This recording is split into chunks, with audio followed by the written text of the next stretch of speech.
निवडणुकांमध्ये काय महत्वाचं असेल तर अनेक दिग्गज जे आहेत त्यांचा पराभव झाल्याचं आपल्याला दिसून येत आहे.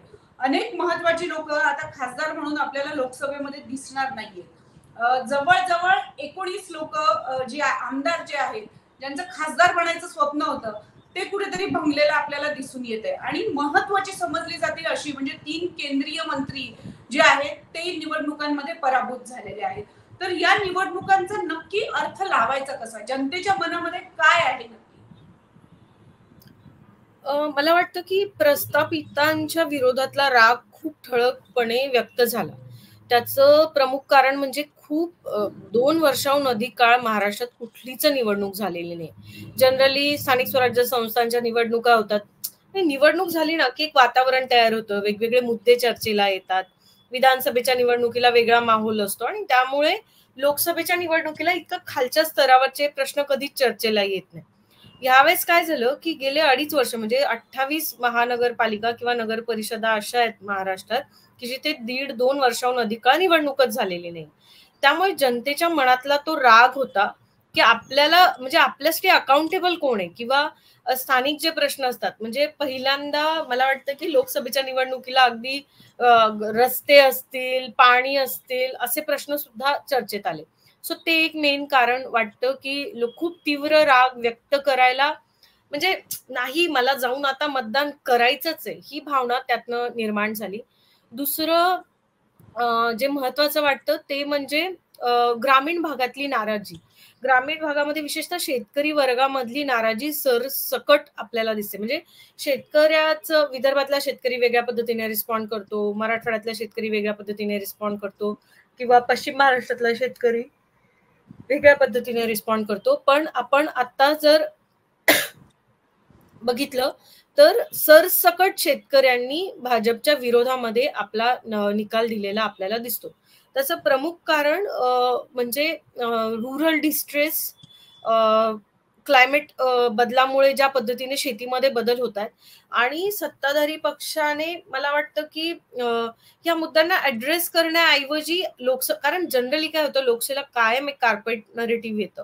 त्यामुळे असंच गृहीतक मांडलं गेलं सत्ताधारी पक्षाकडनं की ह्या कार्पेट नरेटिव्ह मुळे इतर प्रश्न सगळे म्हणजे बाजूला पडतील किंवा त्या प्रश्नांसाठी कायम दुसरा कोणाला तरी अकाउंटेबल धरतोच आपण. पण यावेळी तसं झालं नाही आणि त्यामुळे ती सरसकट जो फटका बसणार होता तो इथल्या सत्ताधारी पक्षाला आणि भाजपला बसलेला दिसतो. आणि त्यामुळे काय झालं की म्हणजे तुम्ही दिग्गज नेत्यांचा 3 केंद्रीय मंत्र्यांचा उल्लेख केला तर मला वाटतं की कुठेतरी ह्या असंतोषाचा चेहरा पहिल्यांदा भाजपचे मंत्री आणि खासदार बनले. म्हणजे भाजपमध्ये जेव्हा पण आपण लोकांशी बोलतो तर उमेदवार कोण आहे किंवा इव्हन मतदारांशी बोलतो अनेक ठिकाणी तो उमेदवार कोण आहे याच्याकडे बघण्याचा कल मागच्या 2 जनरल इलेक्शन मध्ये अजिबात नव्हता. लोकांनी मोदींकडे बघून मतदान केलं, विचारधारेकडे बघून मतदान केलं.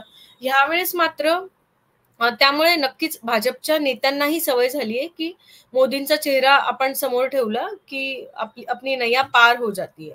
आणि अगदी शेवटपर्यंत असं वाटत होतं कारण नाही मोदींचं ठीक आहे हो त्यांच्याबद्दल काही नाही पण ह्या माणसाचं त्यामुळे कुठेतरी ती होप होती की people will vote for Modi. पण आता आपण निकाल बघतोय तेव्हा असं नाही वाटत. लोकांनी मोदींपेक्षा त्या उमेदवाराच्या चेहऱ्याला, त्याच्या कामाला, त्याच्या जनसंपर्काला महत्व दिलेलं आहे.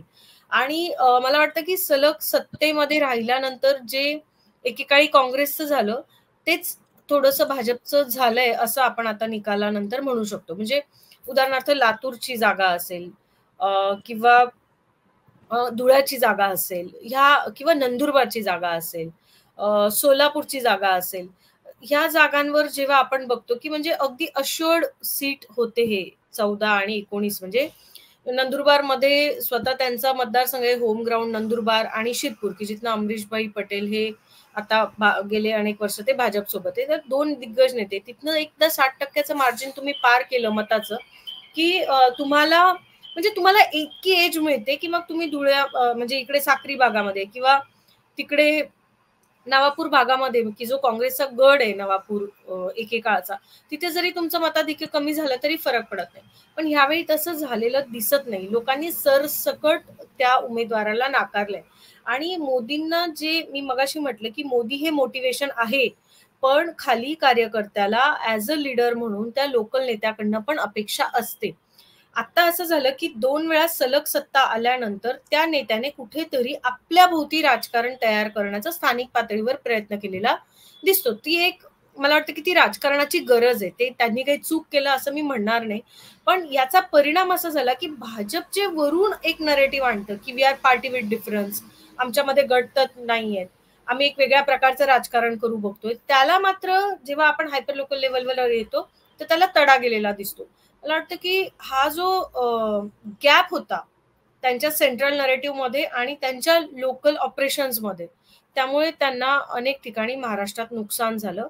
आणि ही जी गॅप तयार झाली होती याला जबाबदार ते नेते होते किंवा त्या मला वाटतं की त्यामुळे त्यांना ह्या सगळ्याचा फटका बसला.